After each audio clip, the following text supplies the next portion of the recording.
briefcase. What the hell are you doing? Give it! Pocket sand. Hey guys, would you believe that this is the third video I'm doing today? We're going to talk about the Daredevil here and everything that was revealed on Points of Interest. I've done a lot of discussion on Daredevil already this week, but I deliberately, specifically yesterday, didn't touch on a couple of things like the traits because I knew we'd get that really extensive look right here on this stream. So that's exactly what we're going to do. However, before the Daredevil came out, you will have seen the other video today as well. A release date for Heart of Thorns has been announced. It's October the 23rd. I think somehow this was an accident from the devs. It absolutely seems like another mistake because it does seem weird for them to have revealed the release date very randomly and suddenly over Twitter like that. These things happen, but it seemed they rushed to fix it. They knew they had Points of Interest coming, so they did throw in a little section at the start of Points of Interest in which Colin spoke to Ruby. They seemed so nervous. It seemed so impromptu. But it was kind of endearing as well. Do you know what? I kind of like to see that they were so on edge about it and, you know, the people genuinely care so much about Heart of Thorns. I think it's easy to have this impression of ArenaNet that it's like they were forced into this expansion. What they really wanted to do was Living World, but nobody was happy with it, and then they ended up having to do that. But no, you can really see people care a lot about the fact that this expansion come out, and the circumstance of its release date, you know, is a big thing. Anyway, so yeah, that's some pretty big news. Colin specifically mentioned, 56 days until it comes about, and then they segued quite handily on to the Daredevil. So, the Daredevil itself, they began talking about the staff. There are a few things I want to mention just about the class in general. As we know from earlier in the week, this Thief Elite Specialization gets a third dodge meter. This is something I always wanted for the original Thief, or thought was going to be on the original Thief, and was disappointed when it wasn't there. Look at this thing! Look at this footage right now! My god, look at that! Look at how juicy those 3 dodges look. Oh my god. What I'm very curious about, that we didn't get to see on the stream, is what does it look like when the Daredevil Elite Specialization is slotted?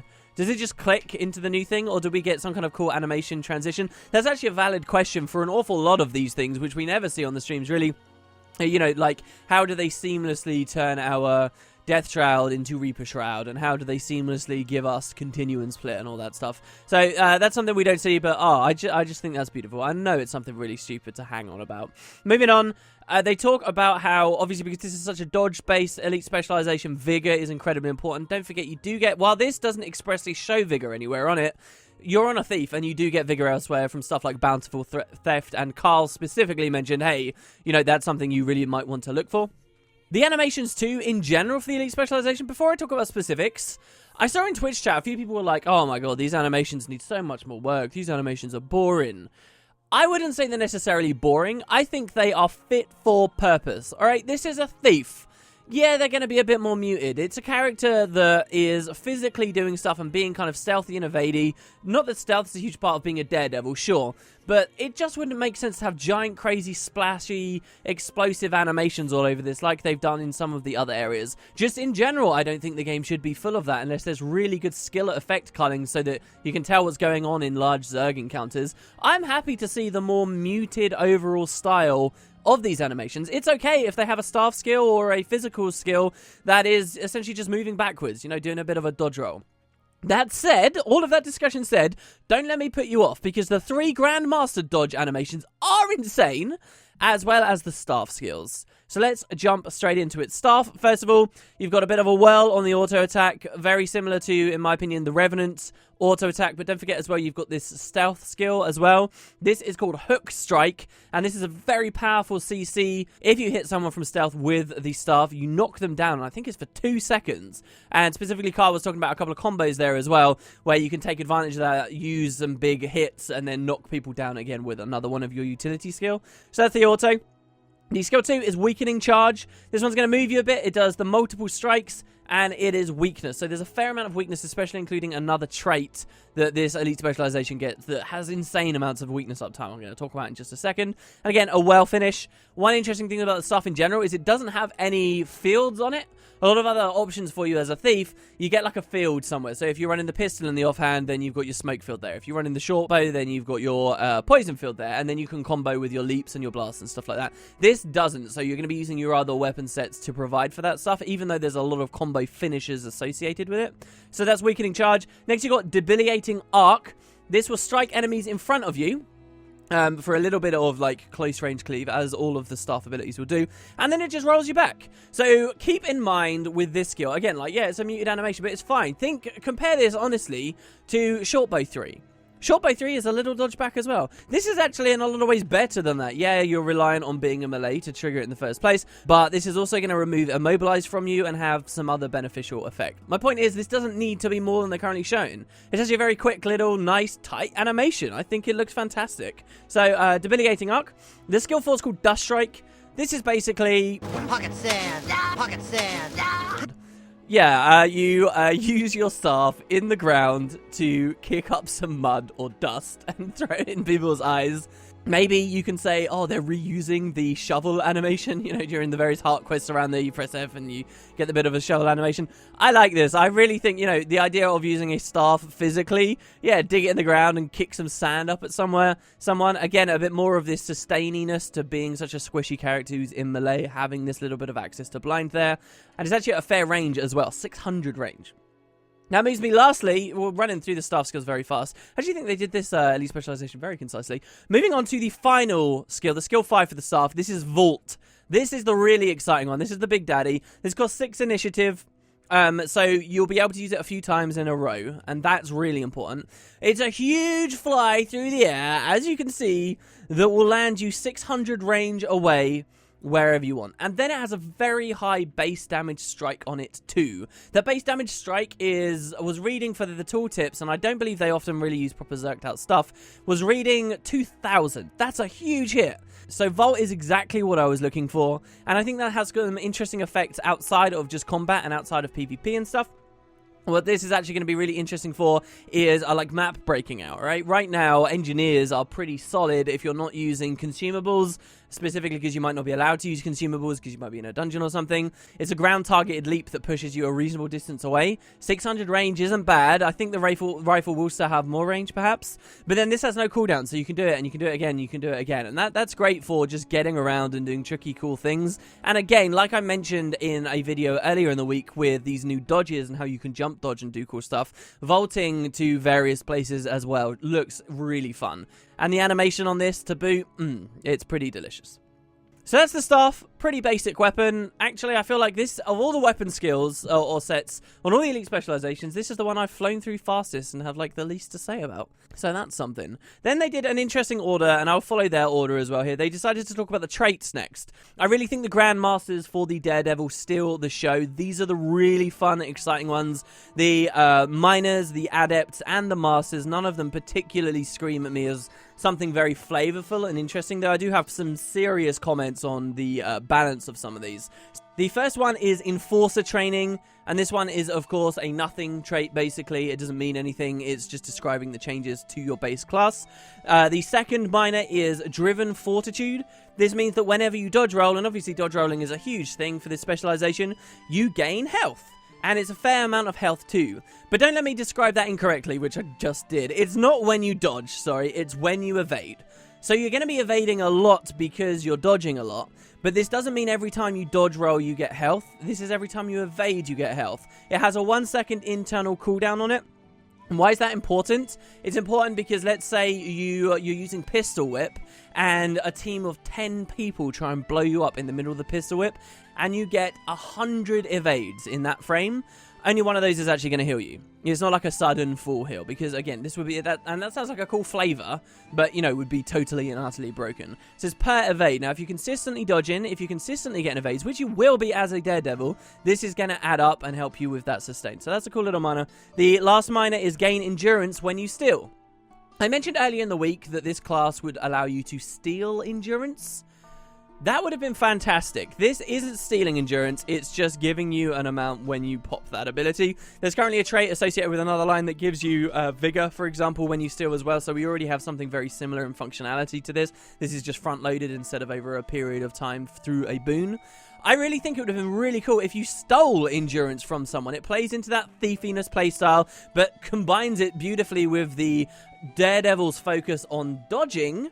And then would have added some interesting methods of denial, you know. Maybe you want to steal to someone in the middle of a fight to, you know, increase the chance that they can't dodge your next ability or your big spike when you're landing, if that's the kind of build that you're going for. That would have been really interesting. I guess they just don't have the technology to allow you to steal endurance from people or to directly impact other players' endurance meters. We've never seen that on any other class, as far as I'm aware. All we can really do is impact them by applying weakness or giving ourselves vigor. I would love to see that built into the engine. Not only could the Daredevil take advantage of this idea on this very obvious space for it here, but I think that's something that Mesmers and the idea of thievery specs on Mesmers could really benefit from at some point in the future too. You know, and I'm fully expecting an elite specialization for the Mesmer based purely on thievery and skill thievery and stuff like that. And, you know, build it in the engine for that point, ArenaNet. Actually, I'm editing right now, and that's incorrect, isn't it? The Thief has a signet already that when you pop, it maxes out the endurance of all your allies. So surely that means the tech's there. Maybe they can do this. Alright, moving on. Let's have a look at the Adepts. You've got Invasive Empowerment, which means that after you dodge roll, your next attack is going to do damage. It will put a little buff on you, so you can tell that it's active. You can tell that it's active on an enemy as well. This means you do 10% more damage. I'm really happy to see that they put it as a scaling percentage-based thing, because we know these kind of damage modifiers are fun. For PvE, let's be real, this isn't going to change anything, but maybe this can augment some other high spike builds where people try and vault in. Specifically, this was described on the stream. Vault in after a dodge roll and you get a much bigger vault. And of course, never forget the age-old backstabs that people might be trying to pull off after they do this with Enforcer training. Next Adept is incredibly overpowered in my opinion, and this will cause you to apply weakness on critical strikes. The weakness duration is 5 seconds and the internal cooldown is 10 seconds. So, what does this mean? First of all, weakness is a very, very dangerous condition.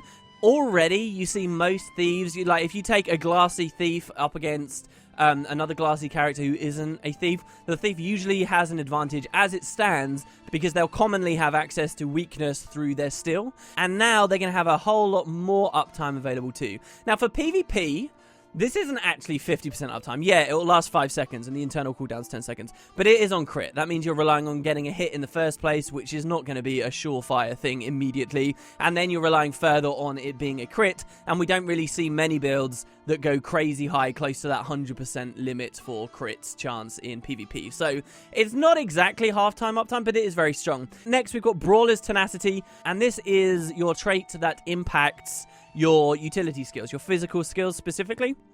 It's interesting to me that it's so ununiform across the elite specs, whether you even get a trait that impacts your utility skills, and then should you get that trait, whether it's going to be an Adept, a Master, or a Grandmaster. So the Daredevils get an Adept level 1. This will reduce the cooldown as you can expect, and also it means when you activate those abilities, you gain endurance back, which there's not too much to say, honestly. It's just a nice little perk. Then we've got the Master traits. So you're going to be competing against a trait that specifically deals with your staff. And this is kind of interesting because it's more damage while wielding a staff, and also while you have less than max endurance. So practically speaking, because it's going to be so easy to not have max endurance, it's almost like that little bit doesn't qualify there, but did they really need that in the first place? The other thing this trait will do too is allow your staff skills also to regenerate endurance for you. So if you went for the pure Daredevil idea, where you're running the Daredevil spec and you're running its weapon and all of its utility skills, your endurance generation is just ungodly and you'll just be permanently dodging, I guess. But there's not too much more to say beyond that. The next master is Escapist's Absolution, and this is the most overpowered one, I think, that they've demonstrated. For real. Remove a condition when you evade an attack. So this is not unlike the heal when you evade. It also has a 1 second internal cooldown. That's so high. With the amount of evade uptime you have, you're going to be shrugging off, even with an 1 second internal cooldown, a ridiculous amount of conditions. And I really want to stress the point that when you're against high condi damage builds, alright, at the moment, the really powerful ones are stacking very high of a specific thing. For example, Burn Guardians, they'll stack, 10 plus stacks of burning on someone with relative ease.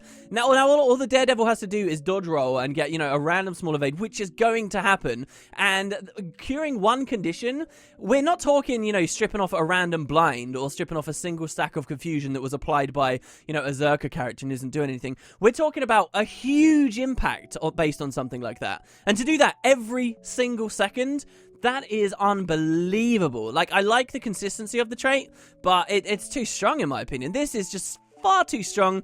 I reckon a 5-second internal cooldown would be much more balanced. 1 is just unbelievable. Though, you know, I eat my words when it actually comes out, and maybe it's not that bad at all. Maybe you can prevent a lot of the dodge roll and the evasion.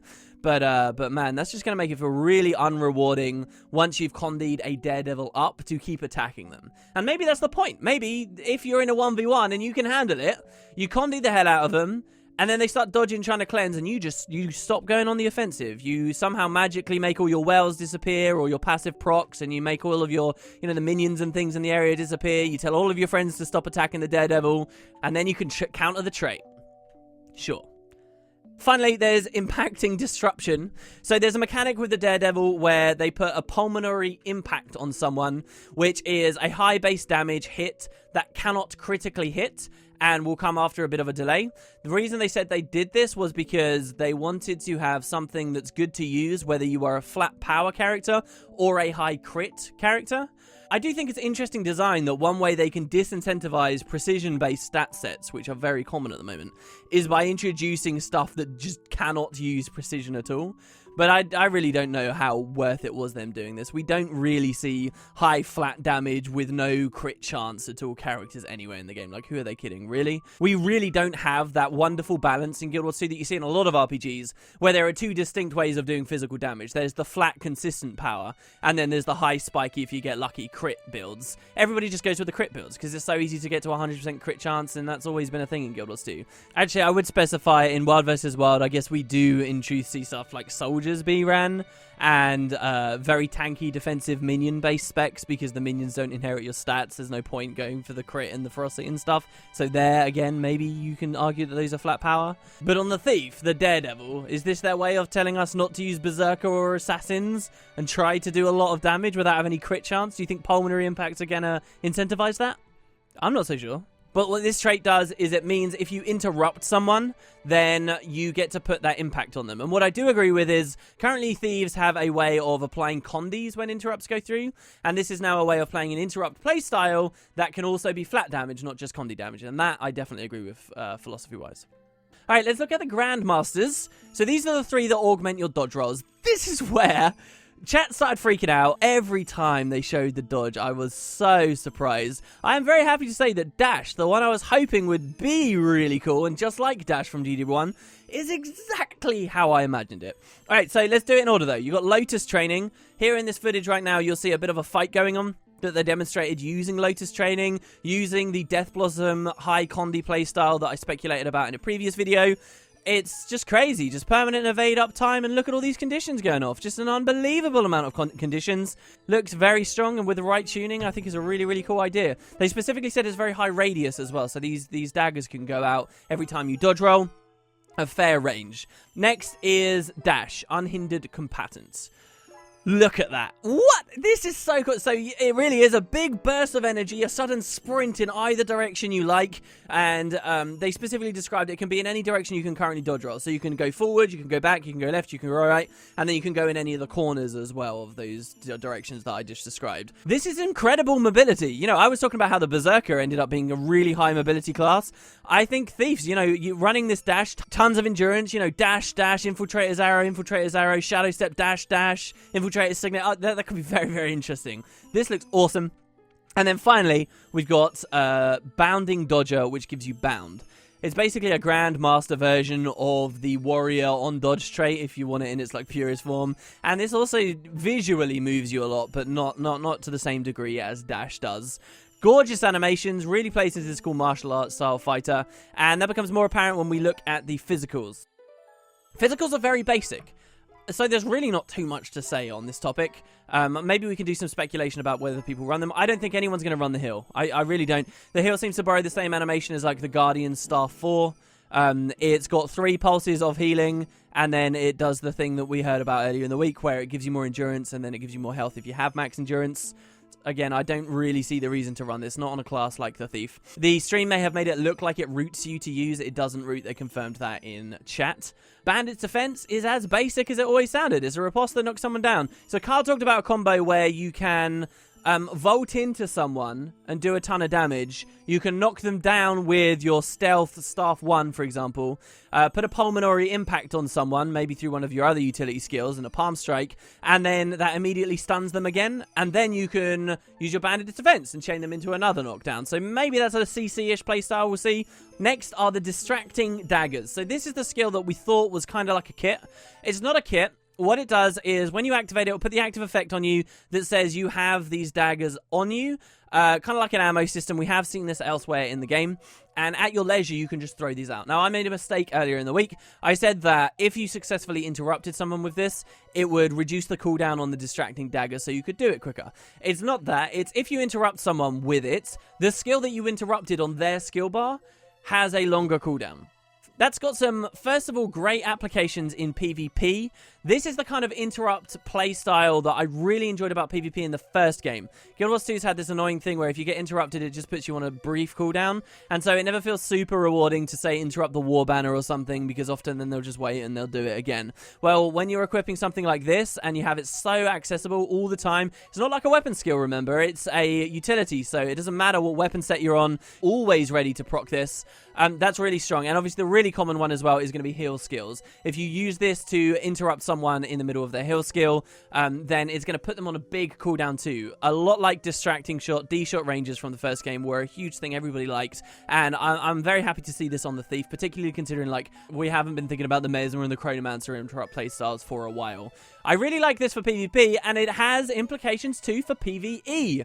There are certain key abilities that if you find yourself interrupting a boss doing them, you can prevent that boss phasing. This is a long enough prevention, longer cooldown of that ability that you could stop a boss doing something really significant for basically the rest of the fight, because he's dead by the end of it.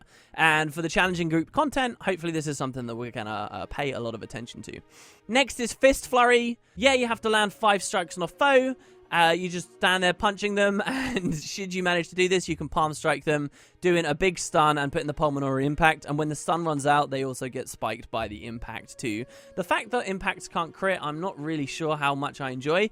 One question I do have is, can you dodge a pulmonary impact? Because the idea is it's like within you, right, that you're getting this damage done.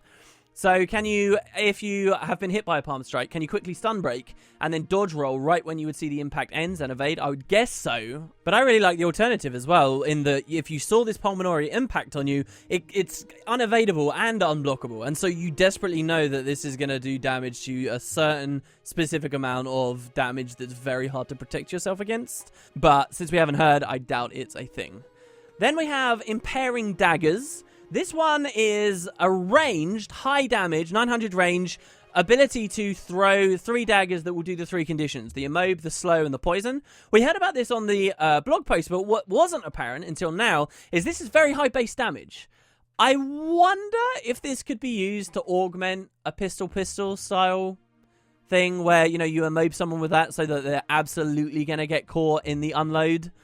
But I don't think it's going to be enough. Maybe we have to wait for the next Thief Elite Specialization, at which point they've got another really good range thing that can support the pistol setup. And then finally, maybe Daredevils will get Ricochet back. Or Thieves, sorry, will get Ricochet back, because absolutely this is not in this Elite spec.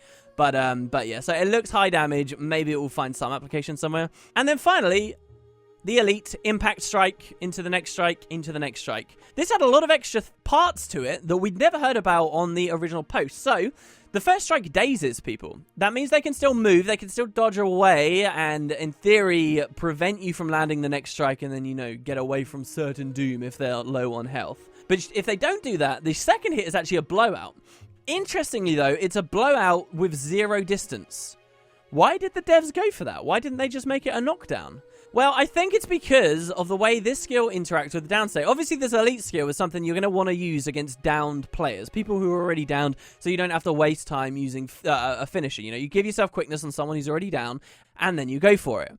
And what's kind of crazy about the fact they put a blowout, a launch on 0 distance, is this can, unlike a knockdown or a daze or any other kind of thing they could have done, this will actually interrupt people in the middle of their casts for downstate skills. This will interrupt a warrior in the middle of using vengeance. This will interrupt a mesmer who's about to blink. So not only is this an incredible ability for actually getting the stomp with the third strike, the second strike strike actually helps you line that up really well, because it's going to interrupt whatever these people are trying to do to get away. The only class that it's reliably not going to be able to prevent are thieves and elementalists, I suppose. Elementalists too can escape the danger of this, because there's this instant activation. That's really interesting to me, and I like that. They never mentioned on the stream that that's why they did it, but I think that is. And so yes, the third strike as well will not only be a finisher for people who are already down, but it was specifically explained that if someone, say, on 20 health, they're alive, they're not in the down state, they're on 20 health, and they're running away from you, and you hit them with the third strike, and the base damage on the third strike would be enough to kill them, it will just instantly finish them from that point. It won't put them into the down state with the last hit. It will just finish them from standing. So that's a nice little quirk, and they even explained a little bit with the animation cast times, and that just using this without quickness under normal circumstances, it should be very rare to accidentally hit the invulnerability frame when someone goes down state. They acknowledge that the invulnerability is there, and the invulnerability, the second someone goes down state, will counter this ability. So I think this is something we'll see a lot of QQ from Daredevils about, until eventually ArenaNet change the way it works in a big way, or players learn to, you know, swallow the salt and get good, and, you know, get their timing better on the third and final strike. So there you go, guys. That's the Daredevil. Yep, that's pretty much everything about it. Well, I feel like we got through this one pretty good. These elite specialization videos on the streams, they can often run very long. I'm very excited about this. I like the fact that the elite, this huge game-changing thing, is actually in competition with a very powerful other elite for the thief, that being obviously Basilisk Venom. So yeah, you remember, a lot of people might be excited by this, but not all thieves are going to be Daredevils, and not all Daredevils even are going to be willing to give up their Bassie. But if you do, there could be some crazy cool playstyles here where you manage to insta-gib someone and go straight for the kill. Anyway, cheers guys, I'd love to know what you think. Let me know in the comments below. So much is going on. I'll see you next time.